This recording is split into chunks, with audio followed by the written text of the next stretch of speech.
Today we're covering a major escalation in the trade relationship between the United States and Canada, one of its closest economic partners. The White House has announced steep new tariffs on most Canadian goods, a move that could ripple through prices, jobs, and diplomatic relations on both sides of the border.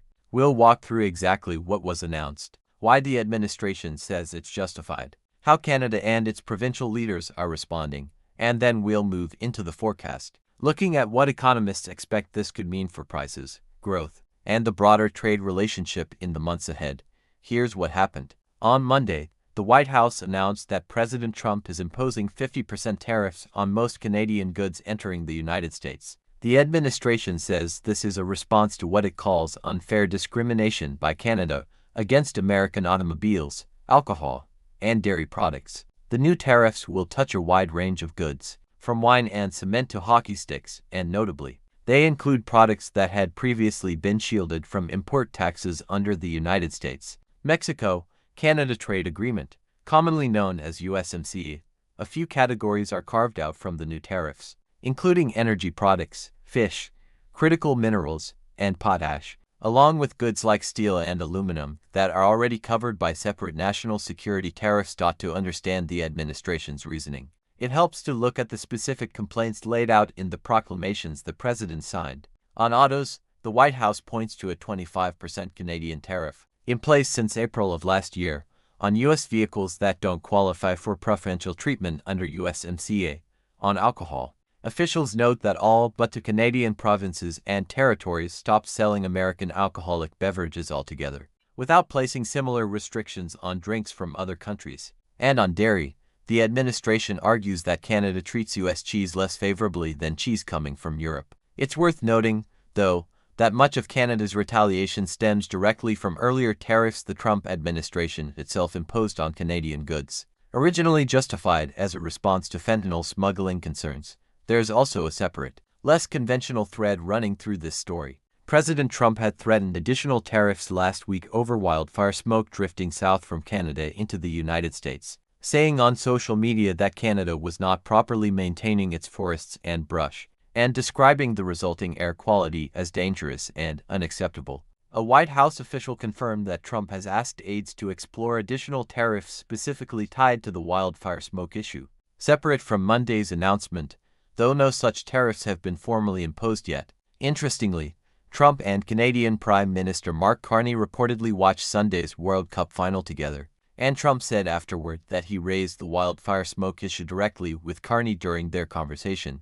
Legally, the administration is using a rarely invoked authority called Section 338 of the 1930 Trade Act to impose these tariffs. This matters because the U.S. Supreme Court ruled earlier this year, in a 6-3 decision, that Trump had illegally used emergency executive powers to impose an earlier round of global tariffs, forcing the administration to find alternative legal footing. One economist described the use of Section 338 as crossing a symbolic line, calling it the most aggressive tool available in the tariff toolbox. It's also worth noting that the federal government has already had to refund $81 billion in tariffs collected so far this fiscal year, a reflection of just how much legal uncertainty has surrounded the administration's trade actions. On the Canadian side, Prime Minister Mark Carney said his government has already put forward comprehensive proposals to resolve the trade disputes with Washington, and argued that earlier U.S. tariffs violated the existing trade pact between the two countries. He emphasized that the dispute has raised costs for families, particularly inside the United States, and said Canada remains ready to engage in intensive talks to resolve outstanding issues for the benefit of citizens in both countries. Provincial leaders have been more combative. Ontario Premier Doug Ford said he would never stop fighting to protect his province, and suggested Canada should respond to the new tariffs dollar for dollar. The head of the Canadian Chamber of Commerce called the administration's move regrettable, while urging both countries to use the 30-day window before the tariffs take effect to make real progress in formal negotiations. Now let's turn to the forecast, because the consequences of this move are likely to unfold over weeks and months, not overnight. The tariffs are set to take effect in 30 days, which leaves a narrow but real window for negotiation before they bite. Economists and trade analysts widely expect at least some near-term economic turbulence if the tariffs proceed as announced. Historically, Broad tariff actions like this one have tended to raise consumer prices on affected goods, since importers and retailers typically pass at least part of the added cost on to shoppers, and economists have specifically flagged inflation risk as one of the most immediate concerns tied to this announcement.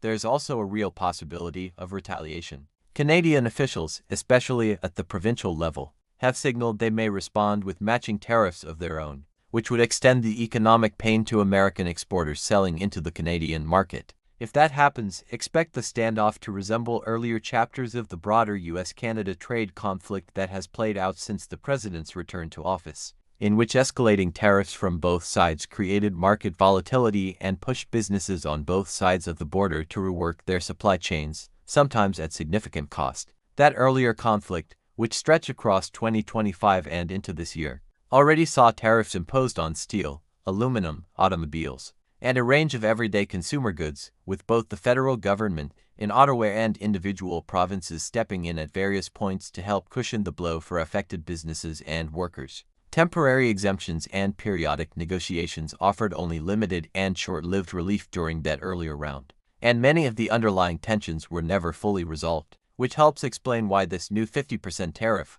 announcement is landing on top of relations that were already strained rather than starting from a calm baseline. Longer-term economic modeling from past rounds of this trade dispute has generally pointed toward a similar pattern: meaningfully reduced Canadian export volumes to the United States, somewhat slower Canadian economic growth stretching over a period of years, and only partial offsetting benefit for American producers who compete directly with Canadian imports. Whether this round of 50% tariffs produces effects of a similar or larger scale will likely depend heavily on how long the tariffs remain in place, and whether the 30-day negotiating window produces any kind of compromise before the tariffs actually take effect.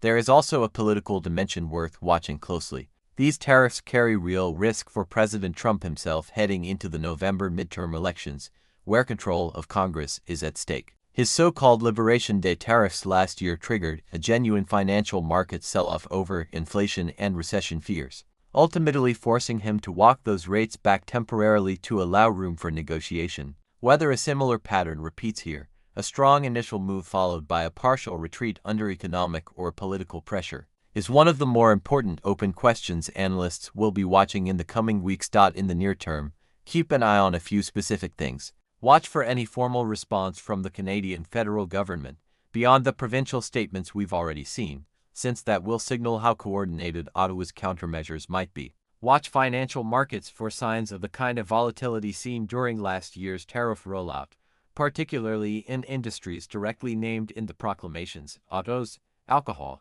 and dairy. And watch the 30-day clock closely, since any negotiated breakthrough or any further escalation, most likely to happen as that deadline approaches, will shape whether this becomes a brief standoff or a prolonged new chapter in North American trade relations. To summarize, the White House has announced 50% tariffs on most Canadian goods, citing what it calls unfair discrimination against American autos, alcohol, and dairy products, while carving out exemptions for energy, fish, critical minerals, and potash. The tariffs take effect in 30 days, leaving room for negotiation, but Canadian officials, particularly at the provincial level, have already signaled they may retaliate in kind. Economists expect the risk of higher inflation and continued strain on a trade relationship that has already been through repeated rounds of escalation since President Trump returned to office. And the outcome over the next month will likely hinge on whether talks between Washington and Ottawa can produce a deal before the new tariffs actually take hold.